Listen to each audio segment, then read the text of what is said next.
Shalom, praise the Lord. इस नए साल 2023 की ढेर सारी शुभकामनाएं हम आपको देते हैं। जबकि इन दिनों हम प्रार्थना कर रहे हैं साल के शुरुआत में, मेरे प्रियो, ये प्रार्थना बहुत ही प्रभावशाली रहता है। सिर्फ साल के शुरुआत में नहीं, लेकिन एक विश्वासी के नाते, एक सेवक के नाते जब आप और मैं प्रार्थना करते हैं, मेरे प्रियो, प्रार्थना बहुत ही सामर्थी रूप से काम करता है। ऐसा कहा गया कि हमारी प्रार्थना एक सामर्थी हथियार है और हमारे विश्वास के इस सफर में वो प्रार्थना बहुत ही महत्वपूर्ण और बहुत ही जरूरी है, क्योंकि प्रार्थना ही एक ऐसा हथियार है जिसके द्वारा हम इस विश्वास के सफर में आने वाले हर एक चुनौतियां का सामना हम करते हैं। और प्रार्थना ही एक ऐसा माध्यम है या ऐसा जरिया है जिसके द्वारा आप और मैं परमेश्वर की ओर से उस सामर्थ को, उस ताकत को, उस अभिषेक को हम पाते हैं। इस साल की शुरुआत में जिस प्रकार से भजन संहिता 80 उसका जब 18 जब हम पढ़ते हैं तो ऐसा कहता है, तब हम लोग तुझसे न मुड़ेंगे, तू हमको जिला और हम तुझसे प्रार्थना कर सकेंगे। भजनकार कहता है, प्रभु साल के शुरुआत में प्रभु हम आपके पीछे चलना चाहते। परमेश्वर, साल के शुरुआत से ही प्रभु हम आपके पीछे चलना चाहते हैं, हम नहीं मुड़ेंगे। प्रभु आप हमको जिलाइए। प्रभु आज प्रभु से आपको और मुझको प्रार्थना करने की जरूरत है कि प्रभु साल के शुरुआत में प्रभु हमें रिवाइव कीजिए, हमें प्रभु जिलाए आत्मिक रीति से, ताकि इस विश्वास के सफर में मैं और आप प्रार्थना को एक शक्तिशाली एक यंत्र या हथियार बनाएं और हम आगे बढ़ते हुए हर एक अंधकार की शक्ति और हमारी प्रार्थना सचमुच एक हथियार के समान है। जब प्रकाशित वाक्य की किताब जब हम पढ़ते हैं, उसका 8वां अध्याय उसका 4 और 5 जब हम पढ़ते हैं तो इस प्रकार से कहता है, रेवलेशन चैप्टर 8 वर्स 4 ऐसा कहता है, और उस धूप का धुआं पवित्र लोगों की प्रार्थनाओं सहित स्वर्गदूत के हाथ से परमेश्वर के सामने पहुंच गया। ऐसा कहता है, धूप का धुआं पवित्र लोगों की प्रार्थना सहित, धूप का धुआं और प्रार्थना सहित, ऐसा कहता है, स्वर्गदूतों के हाथ से परमेश्वर के सामने पहुंच गया। और 5 वचन जब हम पढ़ते थे, ऐसा कहता है, और स्वर्गदूत ने धूपदान लेकर उसमें वेदी की आग भर दी और पृथ्वी पर डाल दी, और गर्जन और शब्द और बिजलियां और भूडोल होने लगी। मेरे प्रियो, जब धूप और प्रार्थना, जो आपकी और मेरी प्रार्थना जब स्वर्ग पहुंचती है तो स्वर्गदूत उस प्रार्थनाओं को परमेश्वर की वेदी में रखते हैं, और जब उस प्रार्थना वेदी पे रखा जाता है तो बाइबल ऐसा कहता है, प्रकाशित वाक्य और आगे पढ़ते तो ऐसा कहता है कि आधा घंटा का समय रहता है जहां पे परमेश्वर हमारी प्रार्थनाओं को सुनने के बाद, प्रार्थनाओं के बाद एक बड़ी बैकअप को देता है, और उसके बाद उस प्रार्थना को, उत्तर को इस पृथ्वी में प्रभु भेज देता है या उंडेल देता है। इसलिए 5 वचन कहता है, और धूपदान लेकर उसमें वेदी की आग भर दी और पृथ्वी पर डाल दी। हमारी प्रार्थना और धूप जो स्वर्ग से पृथ्वी पर उंडेली गई, और जब पृथ्वी पर उंडेली गई तो ऐसा कहता है, गर्जन और शब्द और बिजलियां और भूडोल होने लगी।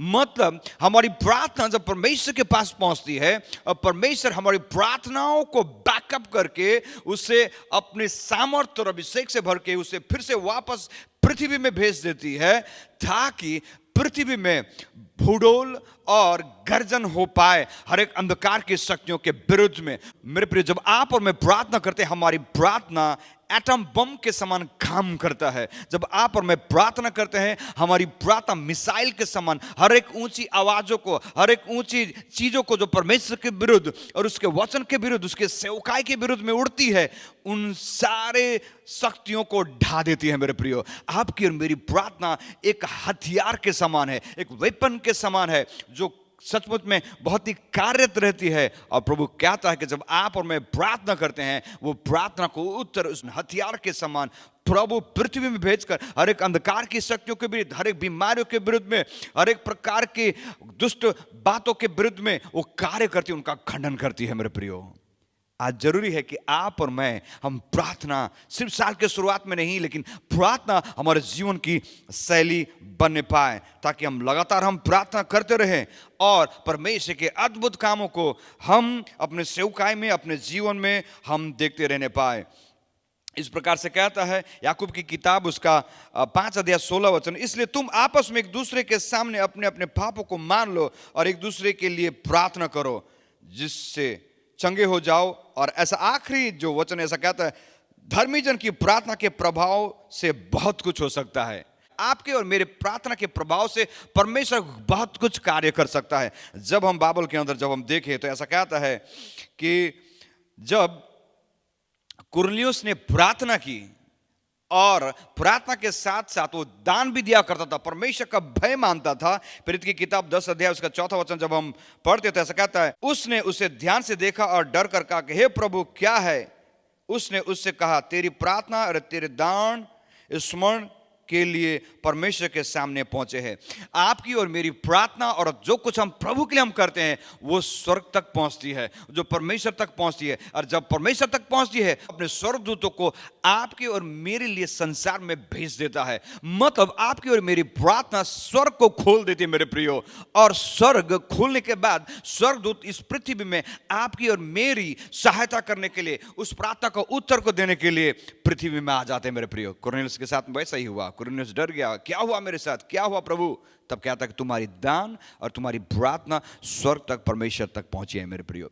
जब आपकी और मेरी प्रार्थना स्वर्ग तक पहुंचती है, स्वर्ग पहुंचने के बाद परमेश्वर हमारी प्रार्थनाओं को भर देता है अपनी सामर्थ से, भर देता है अपने अभिषेक से। उसके बाद वापस इस पृथ्वी पे भेजता है ताकि उस प्रार्थना के द्वारा हम परमेश्वर के लिए बड़े बड़े कामों को हम करते हुए हम आगे बढ़ सके, और उस प्रार्थना के प्रभाव के द्वारा हम प्रभु की सेवकाई के लिए कुछ भी कर सकते हैं। याकूब की किताब 5 अध्याय उसका 18 वचन जब हम पढ़ते हैं तो ऐसा कहता है, फिर उसने प्रार्थना की तो आकाश से वर्षा हुई और भूमि फलवंत हुई।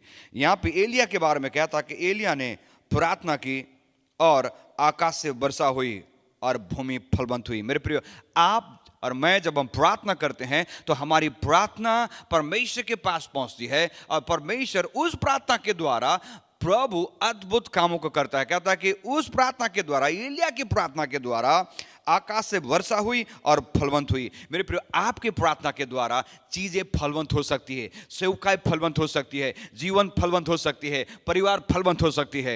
ये आपके और मेरे हाथों में है।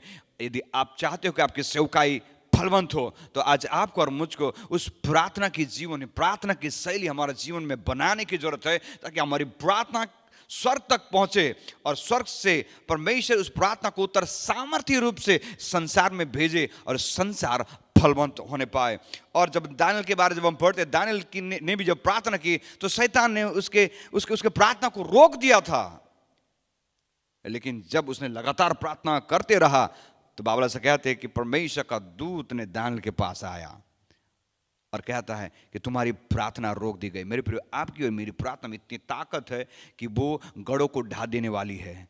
आपकी और मेरी प्रार्थना में इतनी ताकत है कि हर एक असंभव बातों को संभव कर सकता है, हर एक मुश्किल बात, हर एक कठिन बातों को आसान कर देती है। जो कुछ हमारे ताकत के द्वारा नहीं होता है वो परमेश्वर की उपस्थिति में प्रार्थना करने के द्वारा, उस प्रार्थना के द्वारा होता है। जो प्रार्थना परमेश्वर के पास पहुंचती है, फिर परमेश्वर उसे बैकअप के साथ इस संसार में भेजता है और हमारी प्रार्थना का उत्तर को देता है। और दानियल की प्रार्थना के द्वारा भी स्वर्ग खुल गया और स्वर्ग से परमेश्वर ने अपने दूतों को भेजा।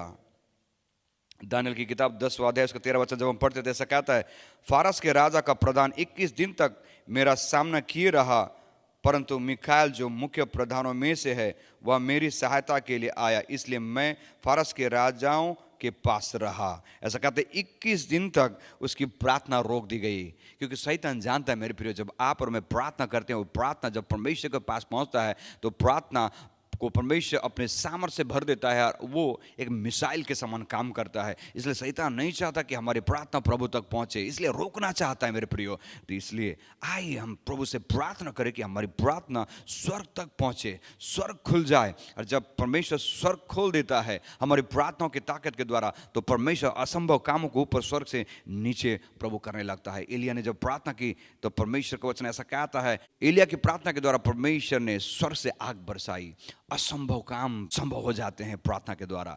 आज की सुबह मैं आपसे यही कहना चाहता हूँ, आइए प्रार्थना को अपने जीवन की शैली बना ले। इस 2023 में प्रार्थना के द्वारा बड़े बड़े और अद्भुत बातों को हम अपने जीवन में, सेवकाई में, परिवार में होते हुए देखें। जो चीज़ें हमें मुश्किल और कठिन लगती हैं, आइए प्रार्थना के द्वारा उन उन बातों में परमेश्वर की सहमति को हम प्राप्त करें। ये प्रभु कर सकता है। आज आपको और मुझको प्रभु से प्रार्थना करने की ज़रूरत है। ज़्यादा से ज़्यादा प्रभु के साथ हम लिपटे रहें, प्रभु के साथ हम जुड़े रहें, ताकि आपकी और मेरी प्रार्थना परमेश्वर के पास पहुँचे और परमेश्वर उस प्रार्थना के उत्तर को प्रभु एक सामर्थ्य रीति से संसार में भेजने पाए, ताकि प्रभु के अद्भुत कामों को हम देखने पाए। प्रभु इस वचन के द्वारा आपको आशीष दे। आइए हम प्रार्थना करें। प्रभु मैं प्रार्थना करता हूँ, जितने आज प्रभु सुन रहे हैं प्रभु वचन को, प्रभु होने दे आज सिर्फ सुनना ही नहीं प्रभु, लेकिन प्रार्थना प्रभु इस साल की शुरुआत से ही प्रभु प्रार्थना हमारे जीवन की शैली बनने पाए, ताकि धर्मियों की प्रार्थना के प्रभाव से कुछ भी हो सकता है। वचन कहता प्रभु उस प्रार्थना के द्वारा प्रभु अद्भुत बातों को, असंभव बातों को संभव होते हुए हम देखने पाए। परमेश्वर प्रभु हम धन्यवाद देते प्रभु, हर एक को प्रभु प्रार्थना की उस आत्मा को दीजिए परमेश्वर, ताकि इस साल 2023 में प्रभु बड़े बड़े गवाही को हम देखने, सुनने पाए और प्राप्त करने पाए। प्रभु धन्यवाद के साथ ही प्रार्थना यीशु मसीह के नाम से हम मांगते हैं। आमेन, आमेन, आमेन। प्रभु आप सबको आशीष दे। सबको जय मसीह की।